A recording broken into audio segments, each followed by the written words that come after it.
സംസ്ഥാനത്ത് ഇതര സംസ്ഥാനക്കാരടക്കമുള്ള നിർമ്മാണ തൊഴിലാളികളിൽ എലിപ്പനി വ്യാപനവും മരണവും വർദ്ധിക്കുന്നു.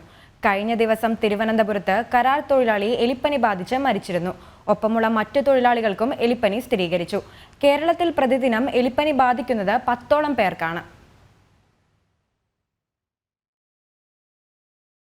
എക്കാലത്തെയും ഉയർന്ന എലിപ്പനി കണക്കാണ് ഈ വർഷം ഇതുവരെ റിപ്പോർട്ട് ചെയ്തത്. ഇതുവരെ മാത്രം രോഗബാധിതരായത് 3000ഓളം പേർ.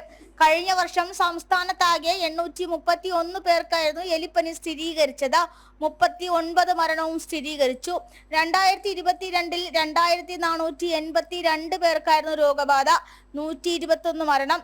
സംശയ പട്ടികയിലെ മരണങ്ങൾ കൂട്ടിച്ചേർത്താൽ 2021 മുതൽ 822 പേരാണ് എലിപ്പനി ബാധിച്ച് സംസ്ഥാനത്ത് മരിച്ചത്. പ്രളയമുണ്ടായ 2018-ൽ പോലും സർക്കാരിന്റെ ഔദ്യോഗിക കണക്കനുസരിച്ച് 32 പേർ മാത്രമാണ് എലിപ്പനി ബാധിച്ച് മരിച്ചത്. നിലവിൽ ഇതര സംസ്ഥാനത്ത് നടക്കമുള്ള നിർമ്മാണ തൊഴിലാളികളിൽ എലിപ്പനി വ്യാപിക്കുന്നുണ്ട്.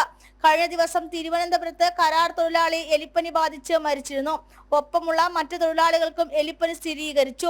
രോഗക്കണക്ക് ഉയരുന്നതിന്റെ കാരണം താഴെത്തട്ടിലെ പ്രതിരോധ പ്രവർത്തനങ്ങളിലും നിരീക്ഷണത്തിനുമുള്ള പോരായ്മയാണെന്നാണ് ഉയരുന്ന വിമർശനം.